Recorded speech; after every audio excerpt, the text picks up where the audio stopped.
Hi folks, this is Don Meisner with the North Country Fishing Report. I want to tell you about an event that was held a week ago, and it was held by the Massena Rescue Squad as a fundraiser.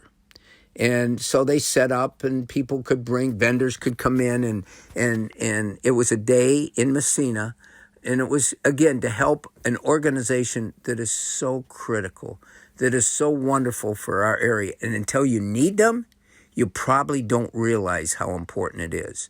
So we decided to put a booth up similar to what we put up at the sports shows in the winter over in Boston and down near New York City and up in New Hampshire and places like that, where we try to let people know exactly what this area is about for the town of Massena. And so we set up the same booth there so the people in the town could know exactly what we're doing in the winter to help all the businesses in our area. Well, here's what came out of that for me. It was wonderful, and I got to talk to local people. And we're talking local people that maybe are fishing some of the waters that I'm talking about, that maybe don't have boats and so forth.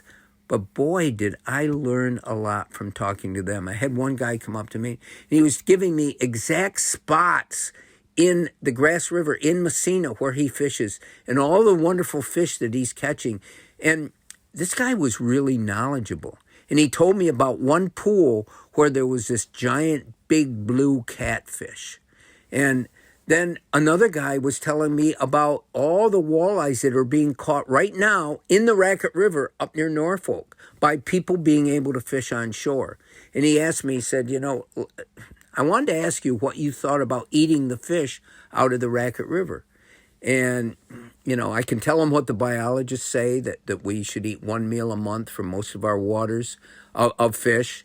But I really don't know more than that, other than the racket can seem really vital and it has a good flow of water and it's constantly flushing that water down. But what he said to me is there's a number of paper mills along the Racket River that the effluent from those mills goes into the water.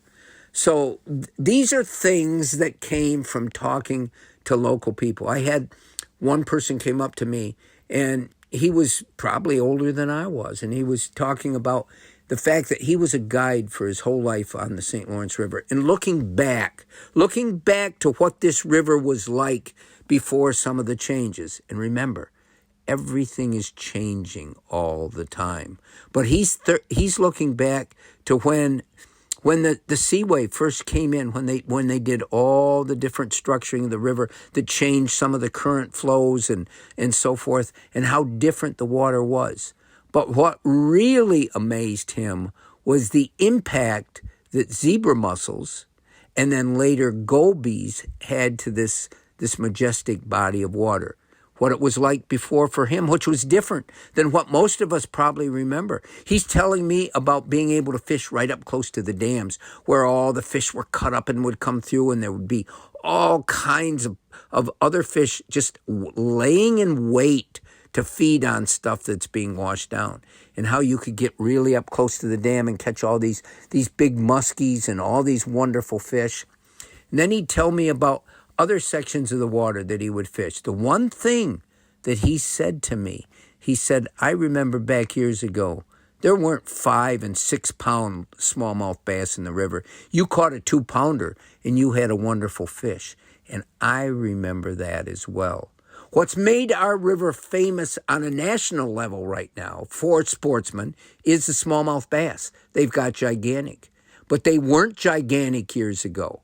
And I think a lot of us don't realize that. We didn't have 5 and 6 pounders out there in numbers.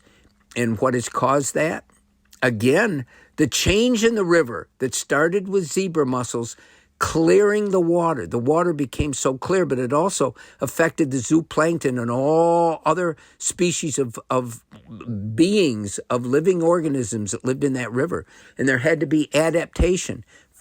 Fish had to adapt. They had to start living deeper and deeper. The water became so clear.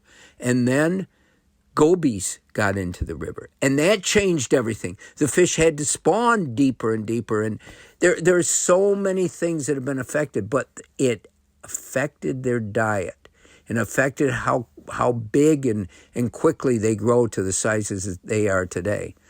And so what am I talking about? I'm talking about some of the conversations that you can have with local people. When I come on the radio, some of the best things that I can tell you is what other people in our area tell me.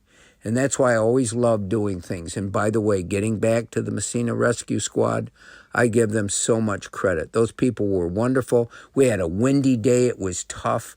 And I want to give special thanks to Norm Warden, who set this up for us and who asked me to come and be part of this. And I'm proud and glad that I was able to do that.